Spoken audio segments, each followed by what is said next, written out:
पालगढ़ के निहत्थे साधुओं को दौड़ा करके मार डाला गया था, उस मुख्यमंत्री से इस्तीफा लिया था क्या?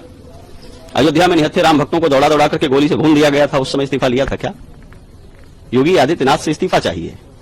इतनी राजनीति में रुचि है तो आइए राजनीति करिए।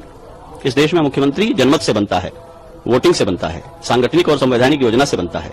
अपने मन से मुकुट पहनकर चांदी की कुर्सी पर बैठ जाने से कोई मुख्यमंत्री नहीं बन जाता है। आप कह देंगे और मुख्यमंत्री पद छोड़ देंगे।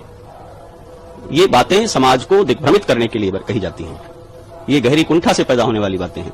मैं मुख्यमंत्री का प्रचारक नहीं हूं, लेकिन इस महाकुंभ के मेले को देखते हुए जिसमें रत्ती भर भी कृतज्ञता है और मानवता बोध है, वो उनकी वाह कहेगा, उनकी प्रशस्ति करेगा। दुर्घटनाएं संभावित होती हैं, हमको आपको सबको ये बात पहचाननी चाहिए। जनता एक दूसरे पर चढ़ी जा रही है, मोबाइल वीडियो पर बात करते हुए सड़कों पर चल रही है, या आतुर होकर के कूद करके नहाना चाह रही है, तो मुख्यमंत्री सबको गोद में लेकर के स्नान कराएंगे क्या? और इतनी चिंता यदि है तो अपनी भूमिका तय करनी चाहिए। हम क्या कर रहे हैं इस मेले को ठीक करने के लिए?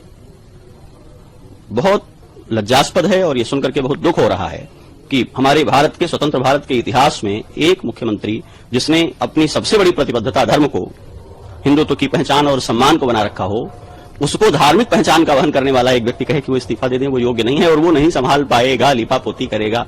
अब भाषा सुनिए, यही भाषा होती है। यही बोल करके समाज को हम सिखाएंगे बोला कैसे जाता है, बात कैसे की जाती है।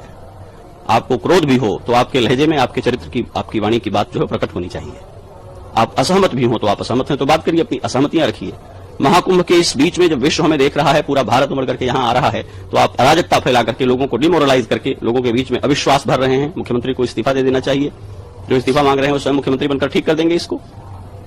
हमारा इतिहास दुर्घटनाओं से भरा हुआ है। कोविड महामारी में लाखों लोग मरे हैं, किसको इस्तीफा दे देना चाहिए? अनेक दुर्घटनाएं हमारे सामने हैं जिसमें लोगों की मृत्यु हुई है, कौन इस्तीफा दे देगा? महामारी से लोग मरते हैं, आपदाओं से लोग मरते हैं। महाकुंभ में जो लोग मरे उनके प्रति मेरी गहरी संवेदना है, लेकिन उसमें बहुत स्वाभाविक और भीड़ के द्वारा हो जाने वाली जो परिस्थितियां हैं, उन परिस्थितियों से ऐसा हुआ है। सेवा देते हुए पुलिसकर्मी मरे हैं, वहां इंस्पेक्टर की मृत्यु हुई है। पुलिस भाग गई थी, काम नहीं कर रही थी क्या? अनाउंस कर रहे हैं पुलिस ऑफिसर की आप लोग नहाइए, यह जगह खाली करिए।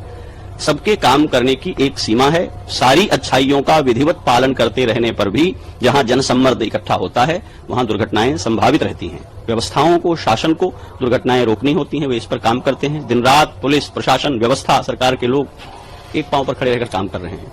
हम सारी व्यवस्थाओं को निरस्त कर देंगे तो फिर हमारे भीतर ही इतना सिद्धिबल होना चाहिए कि मरे हुए लोगों को जीवन दान कर दें, वापस मंत्र पढ़ करके फूंक दें, या कोई ऐसा हम स्तंभन कर दें, ऐसी कोई व्यवस्था कर दें कि भीड़ उन्माद से एक दूसरे पर गिरेगी नहीं।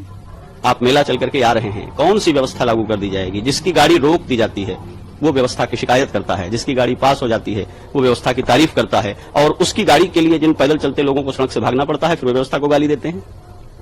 जिस भीड़ में, जिस मेले में पैदल बच्चों को पीठ पर लादे, गठरी सिर पर लादे हुए आबाल, वृद्ध, स्त्री, पुरुष चल रहे हैं और सड़क पर चलने की जगह नहीं मिल रही है, उसी भीड़ में चलने के लिए माननीय लोगों को पास जारी किए गए हैं और गाड़ी मोटर लेकर के घूम रहे हैं और कह रहे हैं मुख्यमंत्री को इस्तीफा दे देना चाहिए। ये अशोभनीय बात है और किसी धर्माचार्य के मुंह से